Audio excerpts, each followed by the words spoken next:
Shalom. Hari ini kita masih bicara perjalanan orang percaya. Kemarin kita lihat bagian yang ketiga. Hari ini kita bicara bagian yang keempat. Makanya Tuhan Yesus merangkum perintah itu dalam dua hukum, yang utama dan yang terutama. Yang pertama dikatakan, kasihilah Tuhan Allahmu seperti dirimu sendiri. Kasihilah sesamamu. Jadi perintah ini sebenarnya hanya digambarkan dua, kasihi Tuhan dan kasihi sesama. Makanya hari ini saya ingin kita mengingat kembali perintah ini. Dan perintah ini penting, saudara. Karena hari ini saudara akan beribadah karena saudara mengasihi Tuhan. Amin. Karena itu pesan Tuhan. Pesan Tuhan kepada Musa, pesan Tuhan kepada bangsa Israel hanya dua, kasihi Tuhan Allahmu dan kasihi sesamamu. Hukum yang paling utama dalam kehidupan kita adalah kasihi Tuhan dan kasih sesama. Selesai. Kalau kita mengasihi Tuhan dan kalau kita mengasihi sesama, maka hidup ini akan damai, saudara. Tidak bisa hanya kasih Tuhan tapi tidak kasih sesama, tidak bisa. Dua hukum ini dua hukum yang saling bergantungan, yang tidak bisa dipisahkan. Saudara mengasihi sesama tapi saudara tidak mengasihi Tuhan, tidak bisa. Saudara bilang saudara mengasihi Tuhan tapi saudara tidak mengasihi sesama, tidak bisa. Karena gambaran orang yang mengasihi Tuhan pasti mengasihi sesamanya. Gambaran orang yang mengasihi sesamanya pasti dia mengasihi Tuhan. Amin. Jadi bohong, ya, kalau orang bilang saya mengasihimu tapi dia tidak mengasihi Tuhan. Bohong kalau orang bilang saya mengasihi Tuhan tapi dia tidak mengasihi sesama. Itu sama dengan tidak. Makanya kasihnya itu harus vertikal dan kasihnya itu harus horizontal. Gambangnya dilambangkan dengan sama. Makanya saudara, untuk melakukan kasih itu tidak mudah. Dan caranya Tuhan menunjukkan kasihnya yaitu dengan mengorbankan anaknya yang tunggal, Yesus Kristus, Tuhan kita, yang harus mati di kayu salib untuk menyatakan kasihnya kepada kita. Jadi belajar mengasihi, belajar kepada Tuhan Yesus. Jangan belajar kepada sesama kita, karena bisa mengecewakan. Jangan belajar dulu kepada saya, karena saya juga bisa mengecewakan. Tapi belajar kepada Tuhan, bagaimana dia mengasihi tanpa syarat. Amin. Bahkan Roma mengatakan, dia menebus kita, dia mati bagi kita selagi kita masih berdosa. Dia mengasihi kita walaupun kita tidak mengasihi dia. Dia mencintai kita walau kita tidak mencintai dia. Dia setia kepada kita walau kita tidak setia kepadanya. Itulah kasih yang sesungguhnya. Kasih tanpa syarat. Hari ini kita mau belajar bersama-sama. Kita buka Keluaran pasal 20 ayat 1 sampai 8. Saya hanya ingin kita melihat hukum bagian yang pertama. Saya tidak membahas semua 10 hukum karena waktu kita tidak memungkinkan untuk kita bisa bahas. Nanti di sesi berikutnya saya akan bahas hukum yang berkaitan dengan hukum sesama. Mengasihi sesama, saya mengambil 4 hukum yang pertama terlebih dahulu. Keluaran pasal 20 ayat 1 sampai 8. Saudara buka Alkitab saudara. Saya baca ayat yang ganjil, Bapak Ibu baca ayat yang genap, seterusnya sampai ayat yang ke-8. Diberi judul 10 firman. Ayat yang pertama saya bacakan, saudara baca ayat yang genap ya. Lalu Allah mengucapkan segala firman ini. Kedua, 1, 2, 3.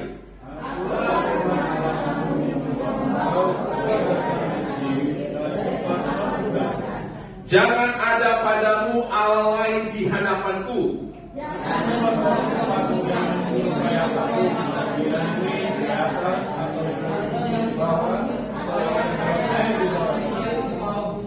Jangan sujud menyembah kepadanya atau beribadah kepadanya, sebab aku Tuhan Allahmu adalah Allah yang cemburu, yang membalaskan kesalahan bapa kepada anak-anaknya, kepada keturunan yang ketiga dan keempat dari orang-orang yang membenci aku.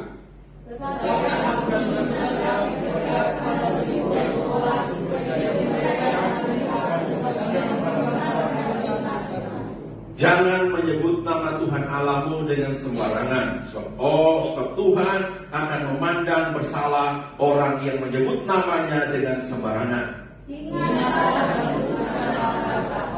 Amin. Kita lihat sampai di ayat yang 8, empat hukum dulu terlebih dahulu, saudara. Yang pertama, hukum yang pertama mengatakan, jangan ada padamu Allah lain di hadapanku. Ya, hukum yang kedua, jangan membuat bagimu patung.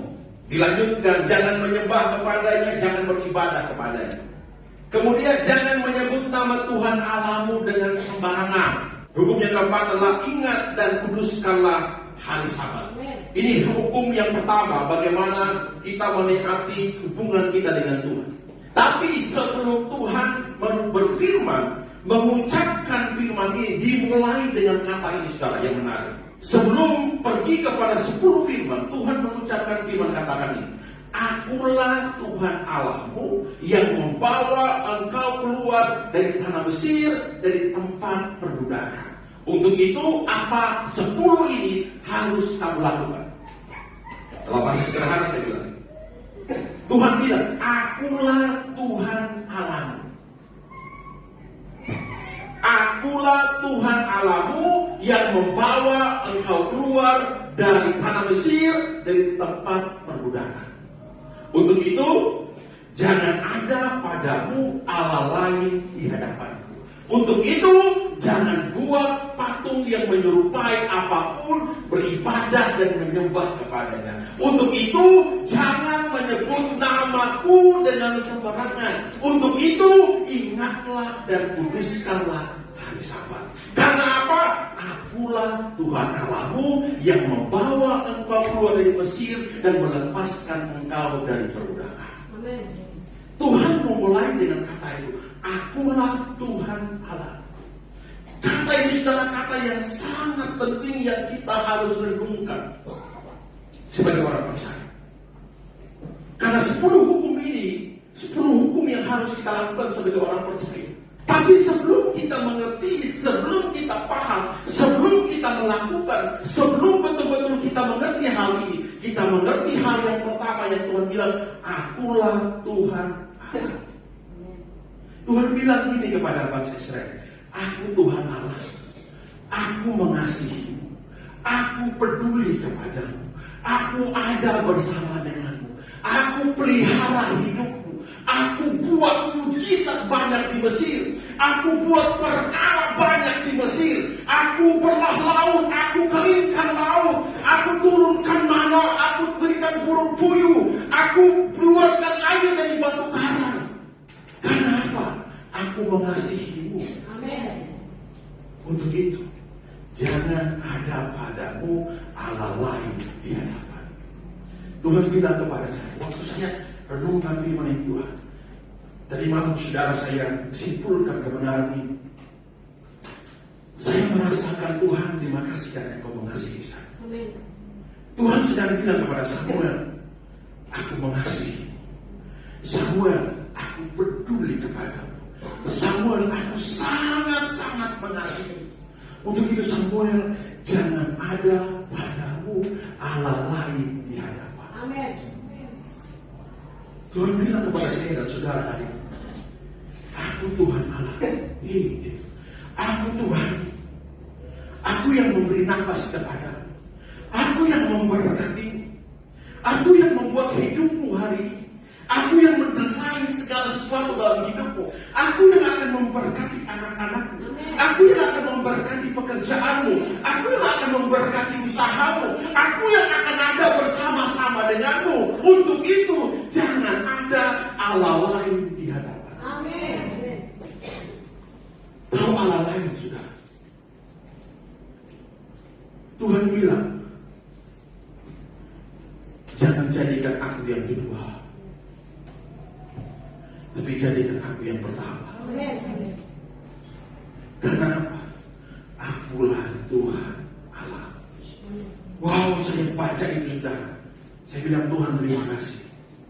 Hari ini firman ini ingatkan saya bahwa Tuhan mengasihi saya. Ampuni Tuhan, kalau kadang-kadang saya menjadikan Tuhan itu nomor kesekian, bukan nomor 1. Tapi dilanjutkan sudah dibilang ini. Makanya dibilang 10 perintah ini. Perintah yang pertama, yang kedua itu bagian. Jangan ada padamu Allah lain di hadapanku. Jangan membuat bagimu patung yang menyerupai apapun, beribadah dan menyembah kepadanya. Karena apa sudah dikatakan? Sebab aku Tuhan adalah Allah yang cemburu. Tahu saudara cemburu? Siapa yang cemburu di sini? Pernah cemburu? Saudara tidak pernah cemburu? Pernah. Sering. Kenapa saudara cemburu? Saudara, kenapa saudara cemburu dengan pasangan? Karena dia sih. Kenapa saudara cemburu dengan pasangan? Hah? Apa? Kenapa? Walaupun kalau dia kentut baunya luar biasa. Kenapa saudara cemburu dengan dia? Karena saya. Karena saya. Karena saya.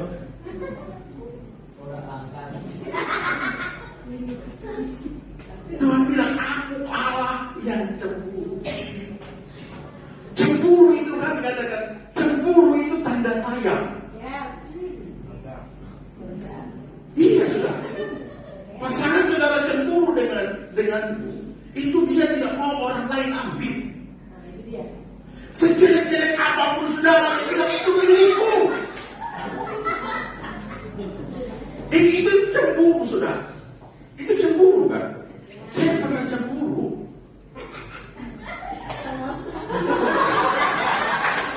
Sama pegawai BCA sudah. Sampai 1 bulan gak pergi ke Pak BCA. Karena dia takut. Saya marah. Keluar dari bank saya marah. Karena saya cemburu. Istri saya ini kan, istri saya tipenya kalau bicara dengan orang itu kan dekat banget. Ya kan? Saudara di sini ibu-ibu semua kan dari KTP. Begitu kan modelnya kayak gitu loh. Nah, suatu saat dia pergi buat e-banking gitu di bank BCA. Terus yang melayani itu laki-laki muda. Saya itu duduk di sampingnya gitu kan dia. Kayak orang Korea gitu. Terus Lukas ngobrol asik, dia lupa suaminya. Saya cemburu sudah. Saya bilang aduh, ini habis. Saya bilang udah cukup, keluar sampai di jalan di mobil saya marah. Kamu nggak sopan ada suami. Saya marah sekali sudah. Saya marah sekali. Sepanjang dari bank sampai ke kantor saya marah sudah. Tapi syukur dia diam.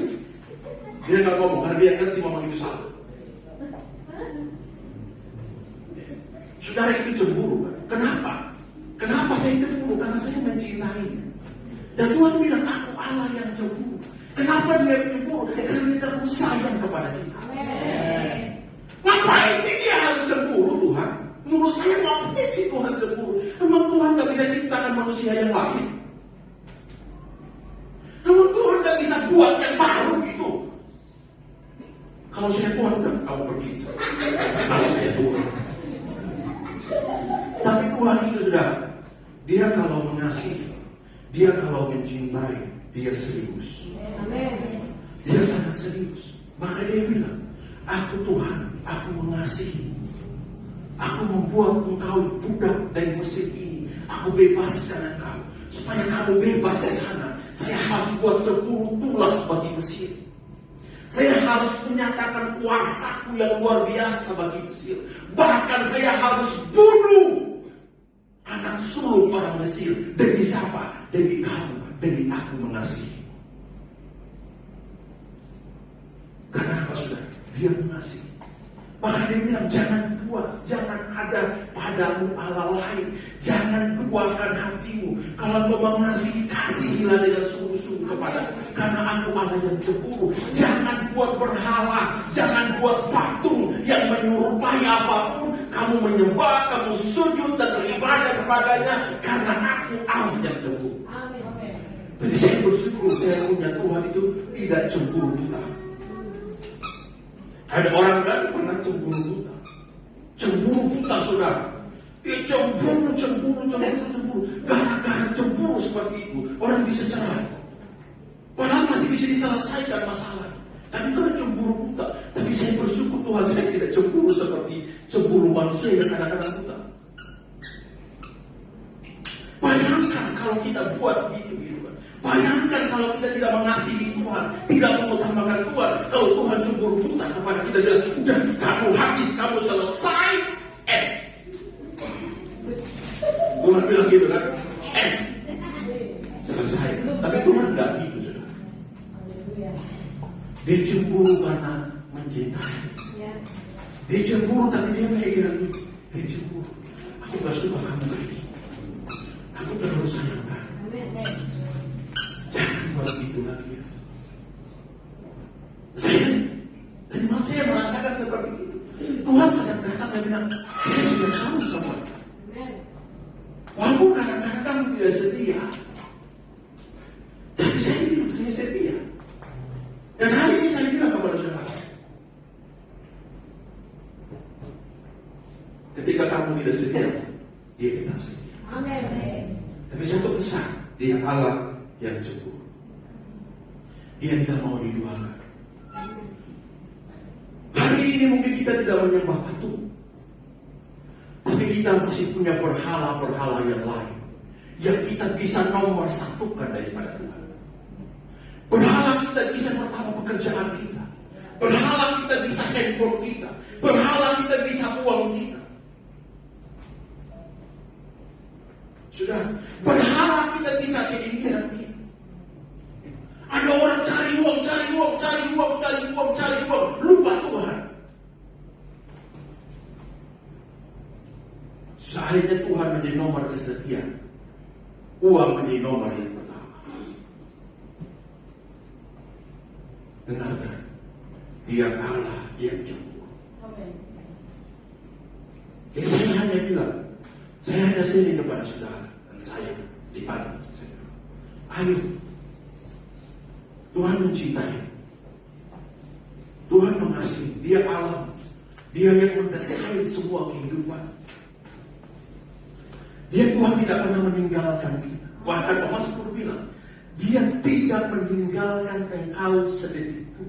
Dia menjaga Israel. Dia yang menjaga engkau. Dia tidak pernah membiarkan engkau jatuh sampai tergeletak. 1000 orang rebah di sampingmu, tapi engkau tetap berdiri tegak. Bahkan Tuhan bilang, engkau adalah biji mana. Amin.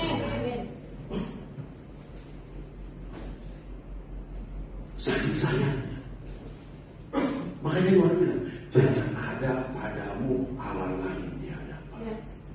Tuhan bilang ini, jangan jadikan uang itu berhala, jangan jadikan pekerjaan itu berhala, jangan jadikan apa yang engkau punya hari ini berhala. Harus Tuhan nomor satu. Makanya kalau engkau bekerja, Tuhan harus nomor satu. Tuhan harus nomor satu. Bekerjalah dengan benar, bekerjalah dengan jujur, bekerjalah sebagai orang yang takut akan Tuhan, berusahalah sebagai orang yang takut akan Tuhan. Jadikan Tuhan nomor satu. Di keluargamu, jadikan Tuhan nomor satu. Di rumah tanggamu, jadikan Tuhan nomor satu. Karena dia Allah yang cemburu. Cemburu itu gak enak, sudah. Benar kan? Kalau istri saya cemburu, sudah sampai bisa dia nangis dan susah menenangkan. Susah menenangkan. Kalau perempuan, saudara, saya juga ada. Ini saya dapat apa namanya kata-kata ini ya. Dia bilang gini, saudara, perempuan yang sedang cemburu lebih lihai mencari fakta daripada penyidik KPK. Ya. Perempuan yang cemburu lebih lihai mencari fakta daripada penyidik KPK. Intelijen tahu. Serius sudah. Diam-diam dia bersih. Dia menyamar. Semua masuk di ruang. Diam-diam HP sudah berpindah tangan. Diam-diam dia menyelidiki semua status Facebook kita. Diam-diam dia cari sesuatu. Adakah sesuatu ini yang bisa kira-kira ini terjadi sesuatu? Kalau kita laki-laki kan, selesai di sini. Kalau perempuan tidak selesai. Tidak selesai. Serius. Kalau dia cemburu serius tidak selesai. Satu hari penuh itu nggak indah. Awalnya ada ayam goreng di meja makan. Awalnya tiba-tiba nggak ada. Ketika tanya, "Ma, ada makan hari ini?" Nggak ada cari. Padahal sudah belanja di pasar, sudah siap masak, tiba-tiba berubah sudah. Karena cemburu. Kalau perempuan cemburu itu susah, sudah. Paling susah. Jadi jangan buat dia cemburu. Segala sesuatu selesai, urusan apapun selesai. Tidur langsung balik belakang. Selimut dari atas sampai bawah. Dan dikatakan, jangan sedih.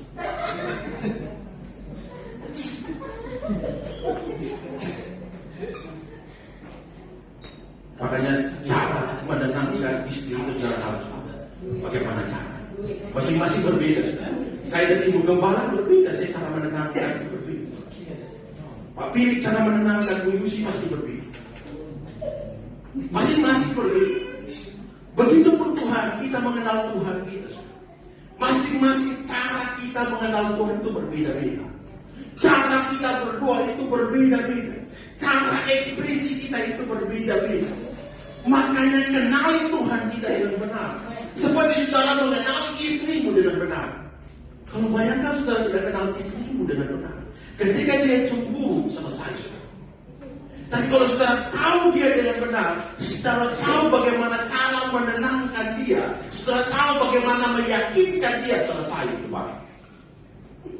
Ya kan? Bisa kembali. Tapi kalau saudara tidak kenal istrimu dengan benar, kalau dia cemburu saudara, susah ditenangkan. Dan susah saudara bagaimana caranya. Rumah tangga akan menjadi rugi. Sesuatu yang tidak jelas itu bisa memperburuk sesuatu, segala sesuatu. Tapi kalau saudara kenal istrimu, yang kadang cemburunya kadang-kadang tidak benar kadang-kadang.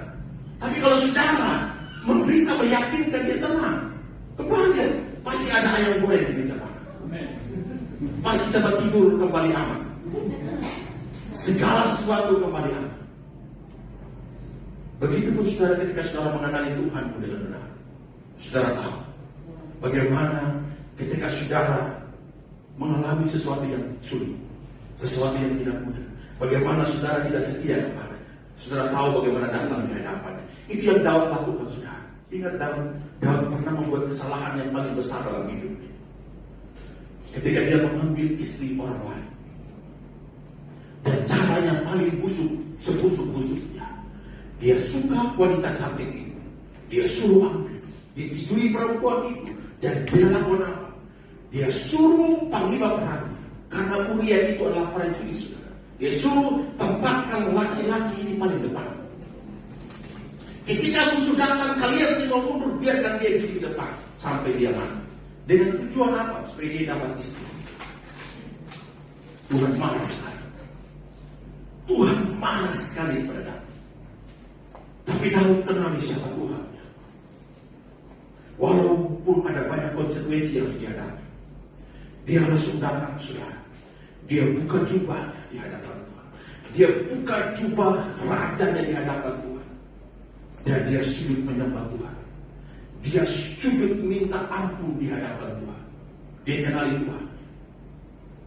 Dia tidak pakai jubahnya dan mengatakan saya raja. Saya punya hak atas segala sesuatu. Rakyat saya itu milik saya. Saya mau jadikan apa urusan saya. Dia bisa ngomong gitu saudara. Dia punya kuasa. Dia punya kekuatan. Dia punya power. Dia punya hak untuk melakukan apapun. Ya kan ingat bahwa presiden kita Soekarno kan. Kemarin saya nonton istrinya sampai 10. Sudah ada istri ketika beliau umur 65 tahun. Istrinya umur 18 tahun. Karena dia kan presiden. Pada waktu itu kan dia sangat dikagumi. Siapapun dilihat jadi milik saya, katanya selesai.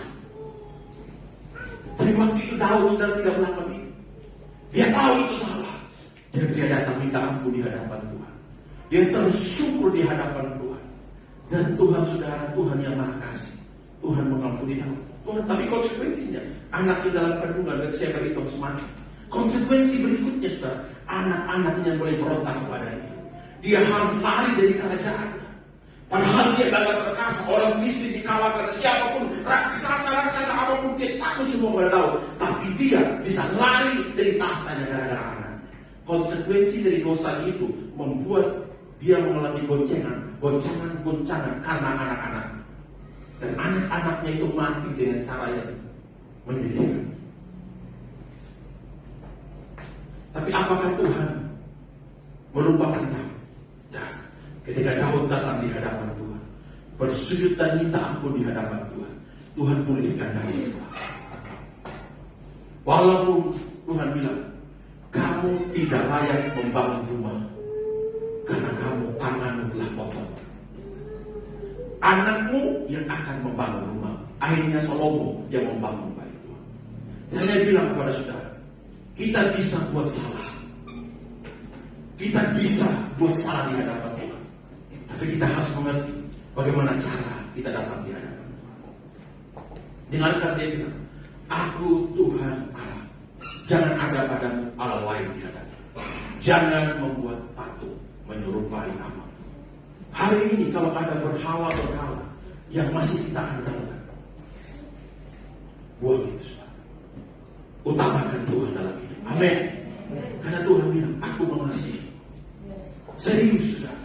Tuhan bilang, aku mengasihi. Anaknya saja dia kasih untuk kita. Yesus saja mati di salib untuk kita. Karena dia mengasihi saya dan saudara. Jangan ada padamu Allah lain di hadapan. Jangan membuat patung yang menyerupai apa. Jangan buat berhala apapun dalam hidup. Mari saudara, renungkan ini dengan benar. Hari ini mungkin kita tidak sembah patung lagi. Tapi saudara, kita masih bisa menyembah hal-hal yang lain. Kita bisa menomorsatukan hal yang dalam hidup kita yang paling utama daripada Tuhan. Tuhan harus nomor satu. Amin. Bukan istri nomor satu, bukan suami nomor satu, bukan pekerjaan nomor satu, tapi Tuhan nomor satu. Skala prioritas sudah. Saudara harus buat skala prioritas. Tuhan nomor satu. Yang kedua keluarga. Dengarkan Bapak Ibu ya. Prioritas yang benar sebenarnya Tuhan nomor satu. Amin. Nomor dua itu keluarga, bukan pekerjaan, bukan pelayanan. Saya dulu pernah melayani di salah satu gereja di Denpasar, dan skala prioritasnya terbangun. Memang Tuhan nomor satu, tapi keluarga nomor sekian, pelayanan nomor dua. Dan yang adanya hampir sering saya bertengkar dengan istri saya gara-gara pelayanan. Saya bisa pelayan saudara, bisa keliling Pulau Bali berdoa saudara, itu dari pagi ketemu pagi. Saya bisa dilayani dari pagi ketemu malam jam 12, jam 11, sampai di rumah. Dan hal itu saudara, saya anggap itu paling penting. Tapi itu menjadi sesuatu hal yang salah. Saudara, saya bilang, keluarga harus nomor dua. Amin. Baru pekerjaan, baru pelayanan, atau pelayanan baru pekerjaan. Jangan jadikan keluarga nomor 4. Baru bilang, harus bekerja untuk makan. Nah, keluarga harus nomor yang kedua. Saya bilang kepada saudara, kalau saudara susah, kalau saudara sakit, siapa yang ada dengan saudara? Keluarga. Siapa yang ada dengan saudara? Istri, suami, bukan bos di kantor, bukan teman kerjaan, bukan. Tapi yang ada denganmu adalah keluarga. Maka saudara, penting keluarga itu penting. Mari kita jadikan Tuhan nomor yang pertama. Ini dia bilang, sebab janganlah kau sujud menyembah kepada Allah lain, karena Tuhan yang namanya cemburuan adalah Allah yang cemburu. Keluaran 34 ayat ini. Sebab Tuhan Allahmu adalah api yang menghanguskan, Allah yang cemburu. Berulang-ulang kali kata cemburu, saudara kalau temukan di pernyataan berulang-ulang kali dikatakan aku Allah yang cemburu. Karena Tuhan serius. Dia bilang kamu tidak boleh yang lain. Karena Tuhan bilang, saya sudah buat banyak kepada. Apa yang Tuhan tidak buat kepada bangsa ini, saudara? Apa yang Tuhan tidak buat kepada bangsa Israel? Walaupun mereka tegar tengkuk, walaupun mereka bersungut berkali-kali, mereka menyalahkan Musa berkali-kali, mereka menyalahkan Tuhan berkali-kali, tetap kasih Tuhan tetap ada kepada mereka. Mereka kehabisan air, Tuhan bisa buat batu karang itu keluar air. Mereka protes karena airnya pahit, Tuhan bisa buat air itu jadi manis. Mereka protes tidak ada daging, Tuhan kirim burung puyuh. Mereka protes tidak ada roti, Tuhan kirim mana dari surga. Apa yang Tuhan tidak buat bagi bangsa ini? Karena apa? Tuhan bilang, aku Tuhan. Untuk itu jangan ada Allah lain di hadapan. Jangan membuat patung yang menyerupai apapun. Dan berikutnya saudara, jangan menyebut nama Tuhan Allahmu dengan sembarangan. Amin. Jangan sedikit-sedikit sumpah demi nama Tuhan. Pakai nama Tuhan supaya kelihatan meyakinkan, padahal tidak cinta Tuhan. Pakai nama Tuhan seakan-akan saudara betul-betul hidupnya benar di hadapan Tuhan, padahal saudara jangan sedih. Tapi kalau buat salah cepat-cepat sumpah demi nama Tuhan, supaya yakinkan orang kan? Pakai Alkitab. Ingat, baca. Saya pakai sumpah. Saudara ini orang Kristen, saudara paling bisa untuk meyakinkan orang. Satu pakai nama Tuhan, dua pakai Alkitab. Ya kan? Maka Tuhan bilang, jangan menyebut nama Tuhan Allahmu dengan sembarangan. Hanya untuk kepentingan dirimu sendiri kamu pakai nama Tuhan. Jangan. Makanya anak-anak saudara saya lucu. Di mobilnya tulisannya El Shaddai. Di mobil di depan tulisannya Jehovah Jireh. Di mobil depannya di belakangnya Haleluya. Tapi jalannya Halilintar. Serobot lampu merah. Di motornya tulisan Haleluya. Ada tulisan di belakangnya I love you Jesus. Tapi nggak pernah pakai helm.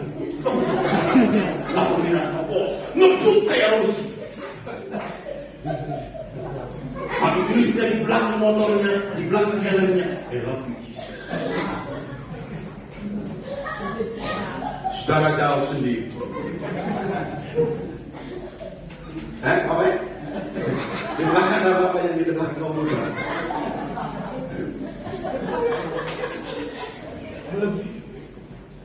Saudara kadang-kadang kita itu cepat-cepat tahu Tuhan itu nomor satu. Kalau perlu pakai salib saudara, salib yang besar. Nama-nama lengkap Matius, Yohanes. Untung dia gak pakai nama kisah para rasul. Tapi saudara tidak menunjukkan sebagai anak Tuhan. Paling berbahaya. Maka Tuhan bilang, jangan menyebut nama Tuhan dengan sembarangan. Supaya ini menutupi kebohongan. Pakai nama Tuhan. Itu namanya hati-hati saudara. Jangan cepat-cepat tempel stiker di motor. Ya, haleluya. Tapi tidak menunjukkan sebagai orang yang haleluya. Bikin malu saudara. Saya pernah saudara, saya malu ditegur oleh Pak Polisi. Saya ingat waktu saya masih kuliah. Saya jalan tak pakai helm, sudah tak punya SIM lagi kan. Tiba-tiba saya berhenti. Saya bilang, Pak, saya tadi ini, kenapa kamu tidak pakai helm? Mana surat-surat? Saya sudah kakak tapi tidak ada SIM. Kamu ditilang. Pak ampun Pak, saya salah Pak. Saya sekolah pendeta Pak. Sekolah pendeta lagi model kayak gini. Kamu pendeta atau pendekar? Saya langsung malu sudah. Sejak saat itu tidak pernah saya menyebutkan itu lagi. Kamu bilang sekolah pendeta, kamu sekolah pendekar. Malu saya sudah. Saya berharap dengan saya bilang sekolah pendeta, dia bilang, ya udah mau kamu belajar, udah. Saya berharap gitu sudah. Dia ngomong ini bikin malu aja.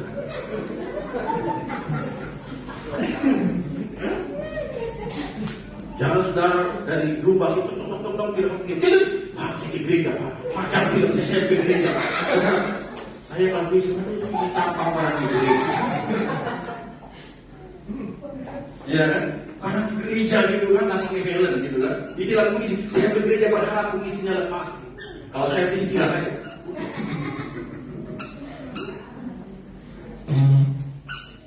Kalau bilang mengisi, ini ada bapak saya ini suka menilang terus. Cara yang paling tepat minta maaf. Maaf Pak, saya salah.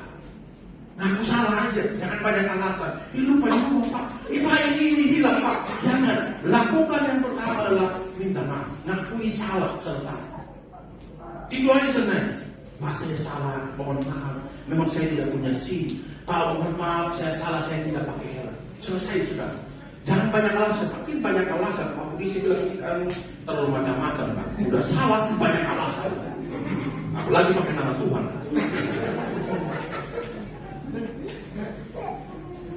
Dan terakhir, jangan menyalahkan nama Tuhan yang terjemah. Jangan menyalahgunakan nama Tuhan Allahmu. Aku akan menghukum siapa yang memakai namaku dengan maksud yang salah.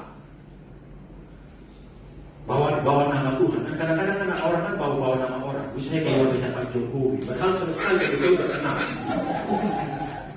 Saya keluarganya Bapak Kapolres Bianya. Padahal Pak Kapolres tidak kenal dia. Banyak kan tipu kayak gitu bawa nama orang. Banyak pada saudara. Ada orang yang kena tipu gara-gara bawa nama. Suatu saat saudara tiba-tiba ada orang yang menghubungi saya di WA saya tiba-tiba. Saya Pak, ya saya ini orang nomor 2-nya Bapak Haritano. Saya disuruh sama Bapak Haritano dan istrinya untuk menghubungi yayasan Bapak. Ini terjadi enggak? Dia bilang ini, saya menghubungi kami ingin membantu yayasan Bapak. Bisa minta nomor rekening. Tapi Bapak Haritano menurut saya katanya, ini ada uang 50 juta dibagi 2. Yang setengah untuk yayasan Bapak, yang setengah lagi untuk pembangunan masjid ini. Dia bilang ini. Oh gitu Pak ya. Pada waktu itu kan kami di yayasan memang kami butuh donatur gitu kan. Terus dia bilang ini. Nah tapi Pak begini, uangnya saya kirim ke Bapak, ke rekening Bapak dulu semuanya. Nanti Bapak bagi 2, yang setengahnya Bapak kirim langsung ke Bapak Haji ini Pak. Saya kirim nomor rekeningnya, dia kirim nomor rekeningnya Bapak Haji itu. Nah bersyukur yayasan kami punya MBK. Bersyukurnya gitu. Bisa kan langsung kalau ada kirim ada notifikasi.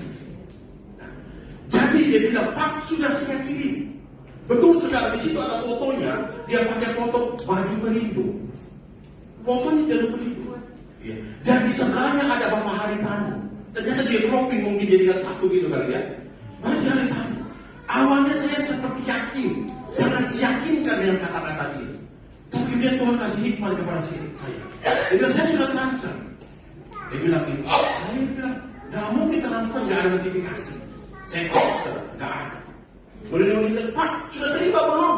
Dia bilang, kenapa saya belum terima? Sudah ditransfer Pak. Saya bilang, ini bukti transfernya. Wah kayaknya bukti transfernya tadi sudah masuk ke kantor Pak.